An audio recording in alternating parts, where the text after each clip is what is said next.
Okay, today's daf is daf Kuf Chof Vov in Baba Basra. We learn for Achenu Kol Beis Yisrael and Asun Batzar B'Shivya. Says the Gemara right from the top of the page, the top line.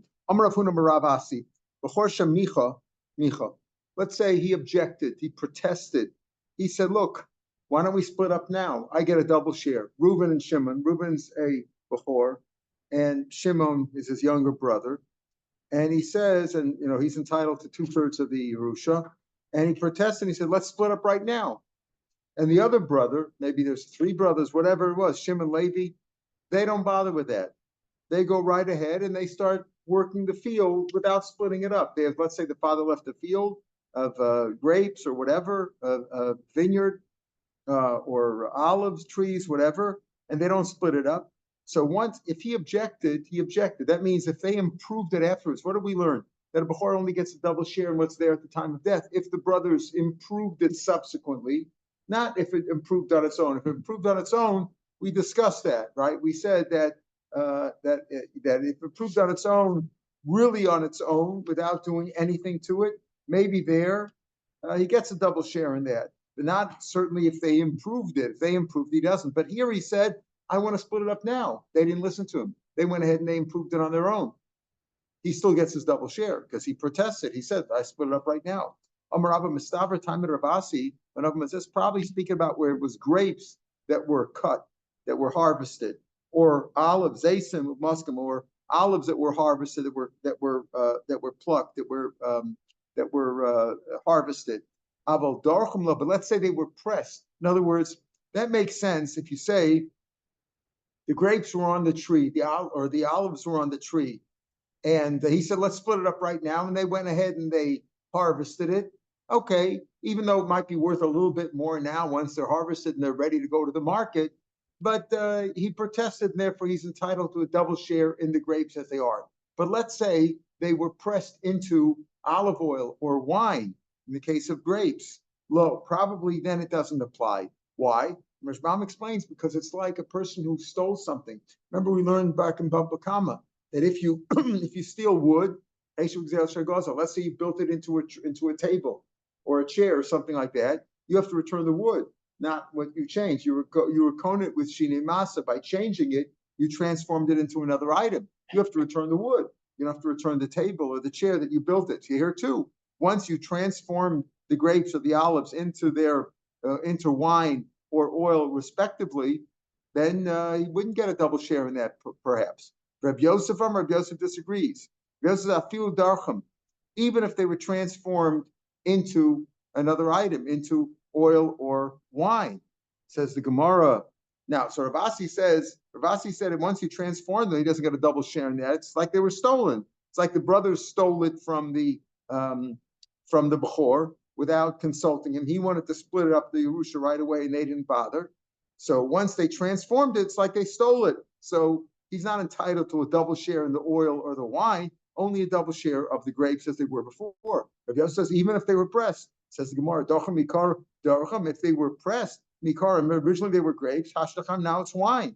Or in the case of olives, it was originally olives, now it's oil. How could you say that he gets a double share in that? It's like Shkonunai. So the answer is Kadamar Rav Ukva Barcham, like Rav Ukva Barcham is going to explain later on. You're right.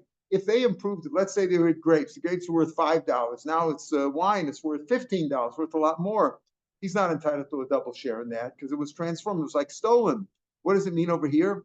That if they went down in value, if the grapes or the olives went bad, or he turned it into wine, the wine went bad, or they lost it, or whatever it was, he's entitled to the damages the way they were worth before. In other words, the Bechor wanted to split up the Yerusha and get his double share.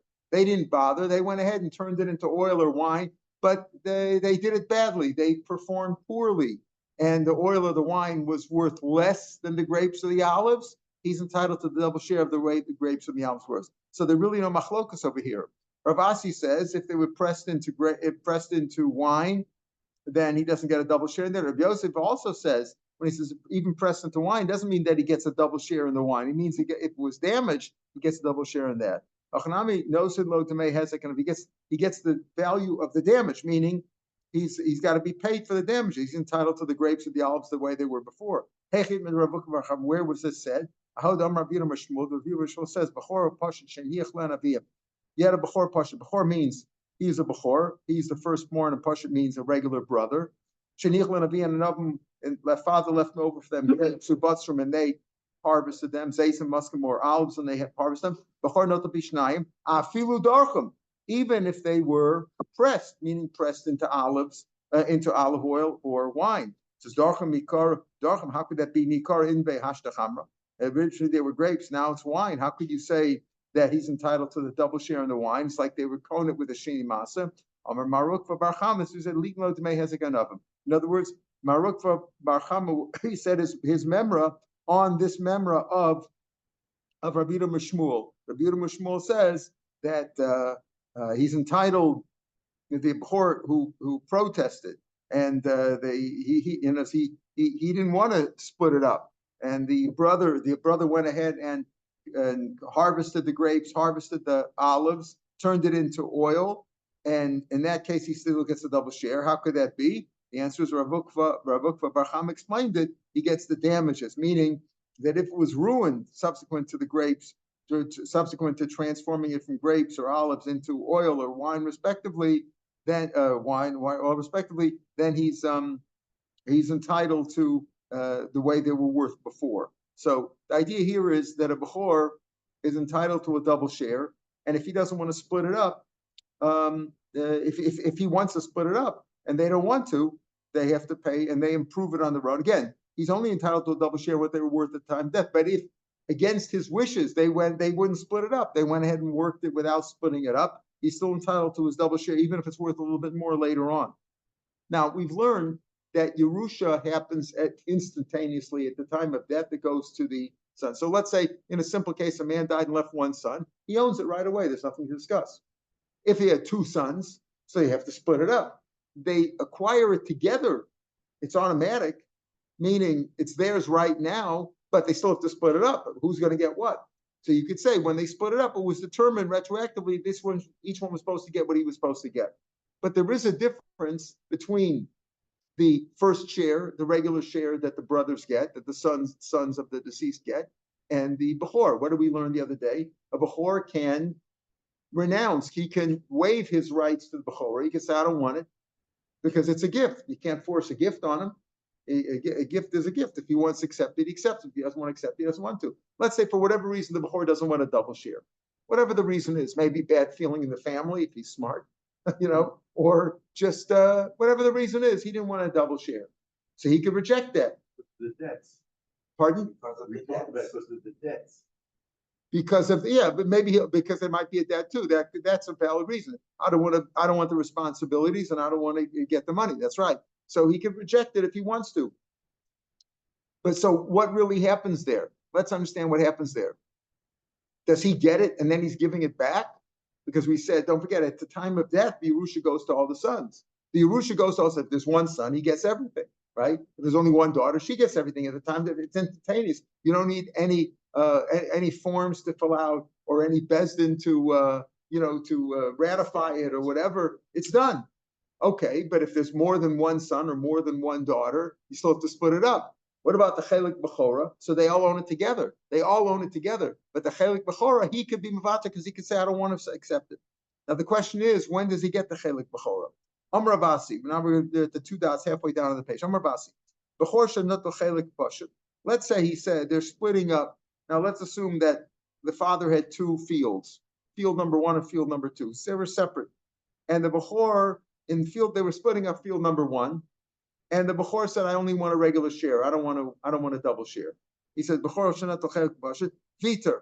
He has waived his rights. He's renounced it. What do you mean raised his rights? My viter, what does it mean? Rapapa Amish made Rabba Amar viter b'asusada. He has renounced his rights in field number one, not necessarily in field number two. Well, okay. Rapapi Amar b'asusada. Okay, we'll see. He holds that the Bechor doesn't get anything before the share is given out. In other words, as we learned before, it was a matana. So you could say before it was given to him, he didn't. Before it was given to him, he didn't get the two never yet. When number one is being split up, he says, I don't want a double share. Okay, so he's mavater. He renounced it on that one. The Bach puts in also, except for Bechor Kodem Chaluka. When that's what he's in his hands, it's in his hands. We'll see it more. It's explained. The same idea is explained in the next few lines. That it doesn't say anything about field number two. Field number one, he's mavater. He renounces his double share, and that he only wants a regular share. But that doesn't mean he gave up his interest or his rights to field number two. Once he says, I don't want a double share in field number one, he doesn't get it in field number two either. What's the machlokas here? He's not entitled to anything before it's split up. In other words, yes, the entire estate goes to all the sons, right? But the Bechor doesn't get anything at the time of death until they split it up. So they split up this one. They didn't split up that one. Whatever's coming, I'm reading the parentheses also. What they're about to split up, what they're dividing up now, he's mochel on the double share there. The other one, he's not mochel. He says, no, if he waived his rights in field number one, before it's split up, he's entitled to it. And Rashbam explains, because it's a gift, right? It's a gift that's chal at the time of death. Rashbam says, Mishum de matana karachman, Torah calls it a gift, losses lo pishnayim. Mishmeisav nasun b'chor. As soon as the father died, it's given to him. He gets the share automatically. In other words, even before they split it up. Again, the last line in the Gemara before the lines turn wide, because he's entitled to his double share right away. So since he's mochel this one, we assume also we presume that he's mochel also. Rashbam used the lashon of anan sadi, since he owns everything, and he owns everything at the time of death. And if he's mochel on one, he doesn't want a double share on one. We presume he doesn't want double share on two. Like you say, Michael, if he's mochel on it because he doesn't want the debt, it doesn't make any difference if it's field number one or field number two. If he's mochel on one, he's probably mochel on the other. Back in the Gemara, in the first of the wide lines, this machlok between Rav Papi and Rav Papa, that where a Bechor was mochel, or he renounced, he waived his rights to his double share in field number one. Does that automatically mean he renounces rights in field number two? This machlok between Rav Papi and Rav Papa. It wasn't really said it. The Feish didn't say it like that. We deduced it from a machlokas that they had. Now, sometimes when the Gemara says, "Did you hear this? Did you hear this memra?" Well, I didn't really hear it from him. I heard it machlal. I heard it. I deduced it from a story, and then it means that he's trying to say, "Well, you only deduced it, but you deduced it wrong." Here, the Gemara doesn't say that. Here, the Gemara says it's a machlokas based on the following story. What was the story? There was a story. There was a Reuven and Shimon. They got a field as an inheritance from their father, and instead of splitting it up without permission, the Bechor went and he sold it. Right, he sold it. The Azul Zav He sold everything. He had no permission. He should have consulted with his brother. Right, his brother's entitled to his share, and he didn't. But basically, yeah. Good, very good, very good. They're not really shutfin.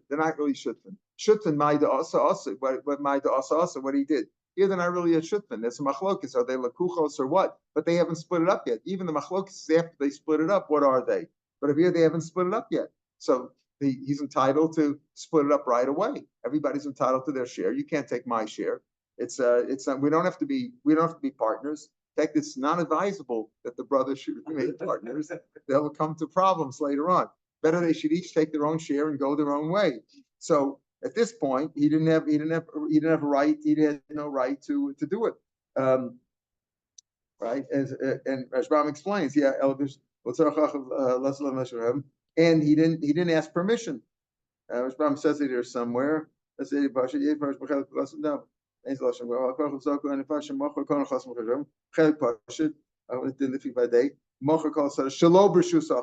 says 3 lines from the bottom of the page without permission.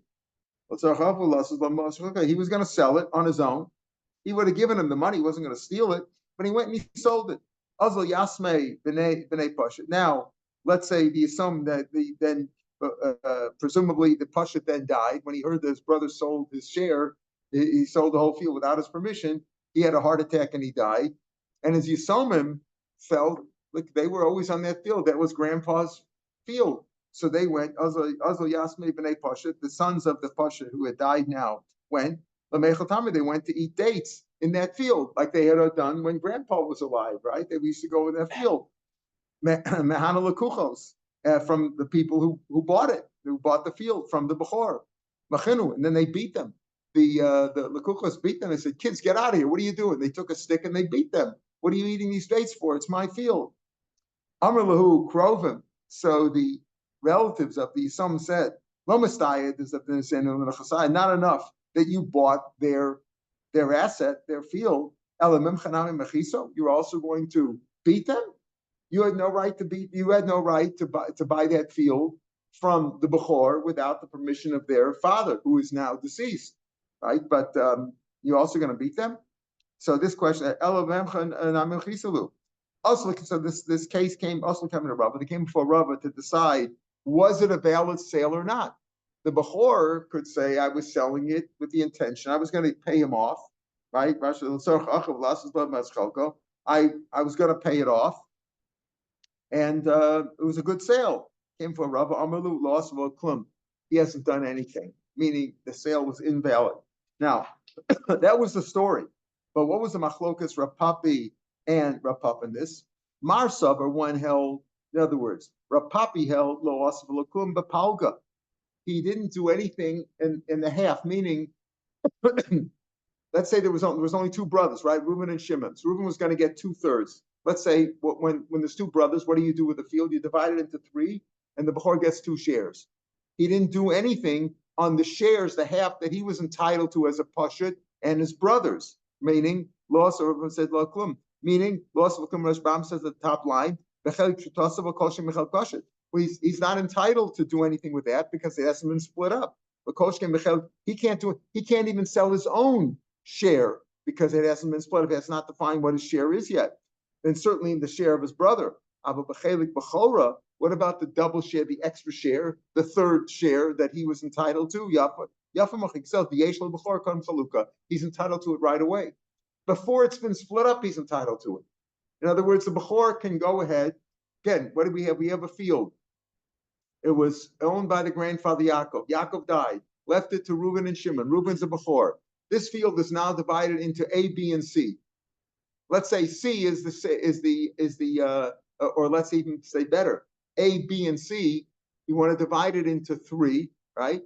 And the Bechor will take double share, right? What will he get for sure? The middle share, A, B, and C. Let's assume A is on the left, B is in the middle, C is on the right. He'll definitely get the middle share because he's entitled to get it all together. So either if the Pashut gets A, then the Bechor will get B and C. If the Pashut gets C, then the Bechor will get A and B, but he's always going to get B. So B is entitled to right away. So he says, but Marsa Veloso Kumbapalga on the half that he would on his half as a Pashut, and certainly the brother, the Pashut's half. That means he doesn't say, but he could sell his own. Umar so 1/3 of it effectively would be sold. The sold that was the Bechorah right.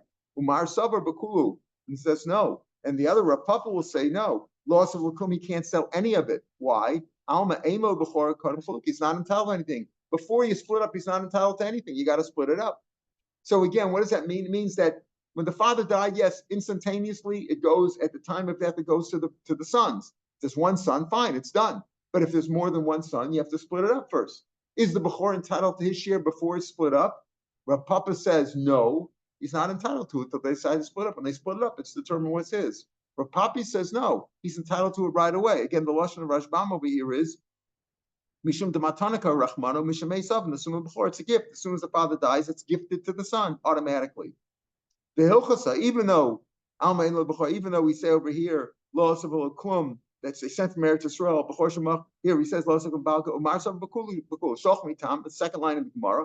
Shochmi that's sent from Eretz Yisrael. Bechor Shemach or Kodem Chaluka. If a Bechor sold something before it's been sold, Lo Asav Klum. He hasn't done anything because he's not Alma Ein Lo Bechor Kodem Chaluka. That's what they sent from Eretz Yisrael. The Hilchasa in Bava we paskin Yesh Lo Bechor Kodem Chaluka, that he's entitled to it. So therefore, this son, this Bechor who sold it without permission, is entitled to sell 1/3 of the land, assuming that there was just two brothers, and he gets 1/3 of it. Then Chelik B, he could sell right away. Marzutra Midirishba, Marzutra from that place, Dirishba, Peleg, he split up. It's son of the Palpli. He had a basket full of peppers as Yerusha. Bahadiachin, and he split up with his brothers. He was a Bechor, and he split up with his brothers Beshava equally. Askan Rabashi Amalei, all the Tarta B'Mixas, Vitarta B'Chol Chasim Kulam. Since you were Yavatar on part of the estate, because you said this basket, the father left him over maybe millions of dollars worth of real estate, but he also left him over a basket of peppers. And when it came to the basket of peppers, he split it up equally. He didn't take a double share. Because you split it up, it means you're Mavatar, as we said, like Rav Papi, that once you're Mavatar on one, you're Mavatar on everything, because you acquire everything at the time of death. If you gave it back, you renounce on part of it, you renounce on the whole thing. So this is interesting to see that, if there's only one son, he gets it instantaneously. If there's more than one son, the chelik pshutim, not the non-bechor chelik, they have to wait till it's split up. They own it collectively together. They could decide to be partners in it, like you say, and work it together, and that's their decision, and not split it up. But they're entitled to split it up right away. Here, they wanted to split it up right away. He could split it up. But the chelik bechora, he gets that right away, even though he could renounce it. He could say, I don't want it. But if he wants it, he gets it immediately. Now we come to an interesting Mishnah, and this Mishnah is really part of the following Mishnah too. So we're going to learn this Mishnah and the Mishnah in Kuflamet. Ha'omer ish ploni, if a man says like this, ish ploni b'ni b'chor, my son is a b'chor. We'll talk about that a father is the one to recognize him, because it says, ki as a b'chor ben asnua yakir. He recognizes him. In other words, if there's a question, we're not sure, is this son a b'chor or not? Man comes to town, he's got a bunch of kids. Nobody knows what the background is. And he says, this is my son as a b'chor. We believe him, unless there's a chazak the other way, unless he wants to change it. Maybe we know that a different son is his b'chor. It goes by him, not by his wife's b'chor. For b'chor l'kohen, that goes according to the mother. Firstborn, the first opening of the womb of the mother, that's a b'chor. A man could have 10 wives and have 10 pidyon habens if each wife has a son, has a petarechem, and there's no Kohen, Levi involved, etc., and it's a natural birth, and all these other rules apply. So he could have that. But a b'chor lenachla goes according to the father. It's got to be his firstborn. That's only going to happen one time. So let's say it was assumed that Yankel was the firstborn, and now the father says no, Reuben's the firstborn, because maybe he's got some deal with him. He wants to give him, or we don't necessarily believe him. We'll see later on. The Gemara is going to discuss that if there's a chazak the other way. But if we don't know, guy comes to town, right? People move in. They got a bunch of little rascals running around over here, and the father says, "This is the b'chor." We believe him. Okay. Let's say Homer ish plani b'chor b'ni b'chor lo yitol pishnam. I don't want him to get a double share. I don't want him to get a double share. Remember, we're talking about it as an inheritance. As we'll see, if it's a gift, he can do whatever he wants. You can give it to the church. You can give it to Trump. You can give it to whatever you want to do. You can give the money away. So let's say he says, I don't want my b'chor to double share. Or ish plani b'ni lo yirash mechav. I don't want my son to get a Yerusha. I'm writing him out of the estate, right? Have these people who do these stupid things. I'm taking him out of the estate. Okay? So ish plani b'ni lo yirash mechav lo maklum. You can't do that. Why? Shehistam mashakasa b'Torah. It's going against what's written in the Torah. Is there a t'nai over here? Is there a condition? Let's see. Not really a condition. We'll talk about conditions, but not really a condition. It just means you can't go against the Torah. Okay. You can't do that. You can't say, I don't want my b'chor to get a double share. You want to give it away, give it away. But if you want it as an inheritance, you can't say, I don't want him to get a double share, or I don't want this son to get something. Let's say he's giving his stuff away. Remember, you can give it away before you die. If a man's on his deathbed, we have a rule that a shemira, since we don't want him to get confused and upset, etc., etc. So as soon as he says something, it's done. If he gave everything away, and in a certain way, that's done. If he recovers, then he can get it all back. But if he gave away all of his assets, if he gave away only part of it, then it still is effective. But if he gave away all of it, it's whatever he says. It's a gift. Even if he gave one more, one less, or he gave them all equally, he said, "Oh, I know my son. I don't want the son to get a double share. There'll be jealousy. I'm giving everything to all my sons equally, but I'm giving it as a gift before he dies. That's valid. V'imara mishum Yerusha, but if he said, I want them to inherit this way, I want all 5 sons to inherit it upon my death, I want all 5 sons to get it. No, you can't do that, Lo Amar Klum, because you're going against the Torah. Torah says Yerusha is this way. You want to give it as a gift, do whatever you want before you die. And that's how we said many times, that's how wills work. Kasa, let's say he says, I'm giving it as Yerusha, but he mentioned in the document of the gift, or as a shchibim, even if he said it, if he mentions gift anywhere in the discussion, I want this gift to be a Yerusha, I want all 5, I want to give all my 5 sons I want to give them as a Yerusha. If you mention give, that's a gift. If he says Yerusha, no good. I can't say I want all the sons to inherit equally, or I don't want the son to inherit. I don't want the Bechor to get a double share. You're going against the Torah. You're changing the rules of inheritance. But if you do this gift, it's okay. Now, this Mishnah goes not like Rabbi Yochanan ben Broka. In the Mishnayos, it really goes along with the next Mishnah. We'll take a quick look at the Mishnayos, at the Mishnah on Kuf Lamed. The next Mishnah, it's actually on Shabbos, this coming Shabbos is Daf. Take a look at that Mishnah. Ha'omer ish ploni yirasheni makom sheish bas. Let's say a man only has 1 daughter, and he wants to give it to some other guy, Yankel, not his daughter, not his family at all. He wants to give it to ha'ish ploni yirasheni makom sheish bas. Well, that's going against the Torah, right? I want this man to inherit me. He didn't give it as a gift. You can give it to Trump or to the church right now, but you can't say it as Yerusha. So he says, when there's a daughter, the daughter's in line. You can't give it to somebody else. Or let's say he has a son and a daughter. Who gets everything? The son, right? As a Yerusha. If he gives it a gift, he says, okay, I'm giving it as a gift. He didn't do that. He says, I want my daughter to inherit instead of my son. Can't do that. Lo Amar Klum. You're going against what's written in Torah. Now listen carefully. You could change the rules of inheritance, even as an inheritance, if you say it in a positive way among those who are valid. For example, a man has 5 sons, and he says, Reuben, Shimon, Levi, Yehuda, Yisachar. And I want Yisachar to get everything. He's a nice little boy. I want my son Yisachar to inherit everything, not as a gift. That's good. According to Rabbi Yochanan ben Broka.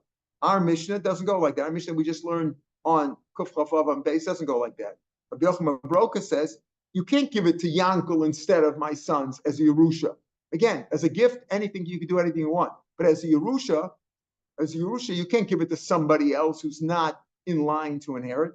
But if you give it to one of the 5 sons who are in line to inherit, or one of the 5 in those Slavchad, right? One of the daughters. He has 5 daughters. The daughters are in line to inherit everything. So I wanted to give it to daughter number 3. I want to give her everything. According to Rabbi Yochanan, that's valid. Based on a pasuk. B'yoman chilo, he's entitled to do that. Im amra misha roy leyarsho, on somebody who's fit. So if he says, I got 5 daughters and I want to give it to Jim over here as a Yerusha, that doesn't work. A gift, yes, not as Yerusha. But if he says, I want daughter number 3 to inherit everything, not 1, 2, 4, and 5, or she's in line to inherit, or if he had 5 sons and I want sons number 2 and 4 to get everything as an inheritance. Rabbi Yochanan says that works, and we're going to pass them like Rabbi Yochanan ben Broka. So our Mishnah doesn't say that. Our Mishnah says that if you want to give everything to one, like our Mishnah's mashman, not like that. However, because he said, in my Yerusha, I want one to get more, one to get less. Mashma, it doesn't work. That's not like Rabbi Yochanan ben Broka. But even Rabbi Yochanan ben Broka would admit, the Gemara will explain, that you can't do it in a negative way, right? You could say, if I have 5 sons, one of them is a Bechor, but I want son number 4 to get everything as a Yerusha. Of course, Rabbi Yochanan, that works. But he would be asking that you can't say, I don't want my Bechor to get a double share, or I don't want this guy to get it. But he says, I want. Pardon?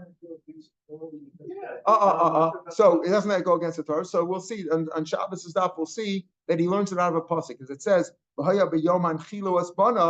that the Torah gave him permission to give it as Yerusha to one of them if he so desires. That's Rabbi Yochanan's sheet. In other words, yes, the Torah normally says you give the Bechor double, you give everybody else, all the sons, equal a regular share. However, if he chooses to say, I want Levi to get everything, the 3rd son, he can do that. That's Rabbi Yochanan ben Broka Shita. We'll see that on Shabbos. But our Gemara, our Mishnah is mashma otherwise. Rashbam says over here, our Mishnah is not like Rabbi Yochanan ben Broka, right? But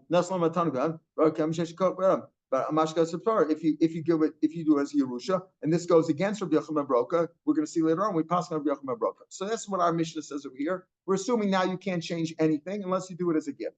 The Chara Mishnah does not come out like Rabbi Yehuda. What do we mean over here? The Rabbi Yehuda holds Amar b'davar shel mammon to know kain. If you change what the Torah says, what does the Torah says if you? It says in the case of a son who's miyayed his father's slave girl, Jewish girl. The father doesn't marry her, the son can. It says she'ira ksusa v'onasa lo yigra, right? Lo yigra. You must give her when you marry a woman. You have to feed her. She'ira here refers to mazon, food. Ona means tashmish amita, means means intercourse, sexual intimacy that she's entitled to. She'era ksusa v'onasa, and ksusas are clothing. Yeah, you have to feed and clothe her. That's what Torah says. So we have a machlokas here. In the Gemara, it becomes to a money matter to know kayim. It's valid even though you made this condition. What's the case? The Tanya, famous case. Omer Lisha tells a woman, I want to marry you. Almanas she'en lecha alai sher ksusana. On the condition that you have no claim against me. I'm not going to feed you, I'm not going to have intimacy with you, and I'm not going to clothe you. I want to marry you under those conditions. Do you accept? Harezum ukudeshes, the Tanakama says, it's a kedushin, it's no bottle, so you can't make it tonight. The Torah says this is the value. You're changing the rules of marriage. You can't do that. So what you said is meaningless. Your conditions are meaningless, and it's a valid marriage. And he has to give her share exclusive onasa. He can't change the rules of intimacy. You can't change that. He must have intimacy with her, otherwise it's not a kedushin. But the money matters, food and clothing. I make more money than you anyway, Jim. She could say, I don't need your food and clothing. I'll support myself. Maybe it's a second marriage, whatever. Whatever it is, you can do that because she can. So here, this is also mammon. Why do you say this is also a money matter? Why don't you say also over here that you can change the rules? I'm giving one son more, one son less, and you're taking away from the before. It's money. What's the difference? Rav Yehuda holds that when it comes to money, you're allowed to make such a condition. It says more feel time Rav Yehuda. You can even go like Rav Yehuda. Hasam yada gemacho. There she was mochel the money. If it's money, you owe me money, you owe me food, you owe me clothing. I'm mochel. I don't need it. You could do that. Hachal lo kamacho, but over here you're not mochel. Why are you not mochel? Rashbam says over here your reason you're not mochel is why? Because maybe he's not mochel because he doesn't want to get his father angry, right? He didn't say anything, even if he's quiet. I don't want to say anything. So that's why here he's not mochel. But other Mefarshim say no. The reason is not because he doesn't know about it or because he didn't. The reason is very simple because it's not his yet. You can't be mochel something you didn't have. You can't be mochel a future thing. I'm giving it back to I'm putting it back into the inheritance share, and the brothers will split it up. He doesn't have it yet. The father didn't die yet. There's no inheritance yet. So it's davar shelo ba'olam. That's the reason. Is Rashbam says it's because it's not mechila because he doesn't want to get his father angry, so he's not mochel. Whereas in the case of the wife, she could say, listen, okay, let's get married and I'll feed myself. I'll clothe myself. I don't need it. So there Rav Yehuda says, so our mission can go like Rav Yehuda. Rav Yehuda says you can be mochel on money, but over here, maybe the son doesn't know about it or doesn't want to be mochel, or we don't know, or he's afraid to be mochel, or he can't be mochel because it's not his yet. Amar Rav Yosef. So our mission can go even like Rav Yehuda. Amar Rav Yosef. Amar ish poni beni. If a man says, this man, my son, b'chori, he's my son. He's identifying his son. This is my son as a bechor. No to pishnaim. In other words, if during a man's lifetime he says, "This is my son, my bechor," that's good enough. He's identified unless there's a chazaka otherwise, and he gets a double share. Each plani bechor who, let's say, he says he's a bechor. This man over here is a bechor. Okay, ain't no to pishnaim. Dilma buchordim. Maybe he's firstborn of the mother, not firstborn of the father. Right? The mother could have a child not from the father. Dilma chorim would come up. Listen, a man came forward. I know this guy is a bechor. He should get a double share. How do you know? Because his father used to call him buchor sichel. He called him foolish bechor. He's come for not that he's a fool. It's just simply that he's not a real it's like a bad date or hadas shota. What's hadas shota on Sukkah? We just had hadas shota. If it's not tripled, the leaves. It's hadas shota. Call him a b'chor because he's not entitled. Why? Because he called him b'chor. Says Dilma b'chor deim. Maybe he's a b'chor of his mother, meaning he'd be a b'chor for a kohen, for it to be pota kohen for pidyon aben, but not for nachlo. The whole b'chor da'ima, a firstborn of the mother also. Nami b'chor sichlakar. They call him b'chor sichla because he's not a complete b'chor. He's not a b'chor who gets the double share. He has no rights. He doesn't have the rights to that. So therefore, just because he said his father called him Bukhra Sichla does not mean that he's his Bukhar, he's a Bukhar Nachla. Another story in the first of the wide lines correlate. How does he come into Rav Chanina? Man came for Rav Chanina. Amalei Musakeni B'Zeshu Bukhar. I know he's a Bukhar. Amalei Menayas. How do you know? Amalei Dechiyavi Asal Gabdebua. When they came to his father, people came for remedies. He was like the witch doctor, or whatever the doctors were called, medicine man. Right, medicine man. The Indians always had a medicine man, right? So he came before his father, Amalahu, and they wanted some potion or some medicine. Amalahu, Zilu Lagabe Shichas Bri. Go to Shichas, that was his name. Go to Shichas Bri, my son. The Bukhro, he's a Bukhar. Umase Ruke. His spit is like a medicine. Is healthy. It will cure. It's curative. He's got curative spit, right? Go to my son because Shechas Bri. He says that's how I know that this guy's a bechor, because when somebody would come to his father looking for medicinal spit, he would say, go to my son Shechas because Shechas Bri because he's a bechor and his spit helps. Maybe he's also firstborn of the mother. Says Gemiri, we have a tradition. Buchor de Abba Masirake. A bechor of the father, his spit is medicinal. Right, but the bechor of a mother, it's not ridiculous. Now, so he says over here, and it was accepted. It was accepted. He says because he's my bechor, and he's my bechor, and he's got good spit. So because of that, he was accepted. So he says over here, this is not so true. I mean, medically, I'm sure, clinically, it's not going to be proven that a firstborn of the father's spit is medicinal, that mother. But if it's accepted in the public, the public accepts it that way. And he said that was a tradition. The tradition was that firstborn of a father's spit is medicinal, and that of the mother's is not. Go to my son Shichas because he's got good spit. So that means that the father identified him as a firstborn of the father, even though clinically it's not, it has no validity, but that's what medicine was like in those days, and they accepted it that way. Don't show you Tobinas and he accepted it. You accept that. So if he just said, my son is a bechor, this is a bechor, no, maybe he's a bechor of the first mother, maybe he's a bechor of another. Bechor sichla also, bechor, he's a foolish son also, maybe he's a bechor of the mother. But if he said he's a bechor, he's my bechor who's got good spit, then it's a sign that he's talking about his own bechor. Amravami, 4 lines from down on page Gemara. Tumtum shenikwa, listen to the story. Tumtum shenikwa, let's say kid is born without any you can't tell his genitals. They're hidden. They're blocked by skin or whatever it was. He's born, you can't see his genitals. And then afterwards, today, if that happens, they would do an operation and to reveal what really is there. So let's say Tumtum Shinik Ramina was torn open, and it turned out that he was a male and doesn't get a double share. I know, so why not? He is firstborn. He is he is a male now. He can get married, right? He's now everything is working. He's got a good reproductive system. But the Amar Kapasi is Vaya Bechor Ben Bechor Lasniya. Hoya ad shetei ben mishasavaya. Hoya means right away. When he was born, he wasn't a son. He only became a son after they did an operation and pulled out his genitals, right? So since he's not a bechor right away, he doesn't get a double share. Similarly, Rav Nachman Yitzchak, he also you can't judge him as a ben sormor. He says ki ish ben sormor.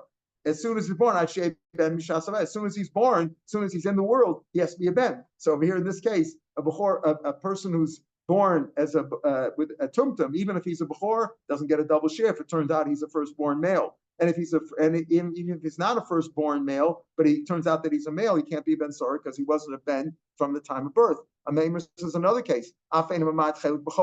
he also does not limit the chelik of bechor. In other words, even if meaning that even if he's not the firstborn, also tumtum shnikvash is mimsa zacher. Let's say he's not the firstborn; he's the thirdborn. Ve'eno bechor. Let's say the father left 9 shares. The Hain Shlosh of 3 sons. They divided into 3 shares. As if there's no bechor there at all. Command bless is not there at all. Therefore, the bechor gets 6 shares. Base chalak of what they split up.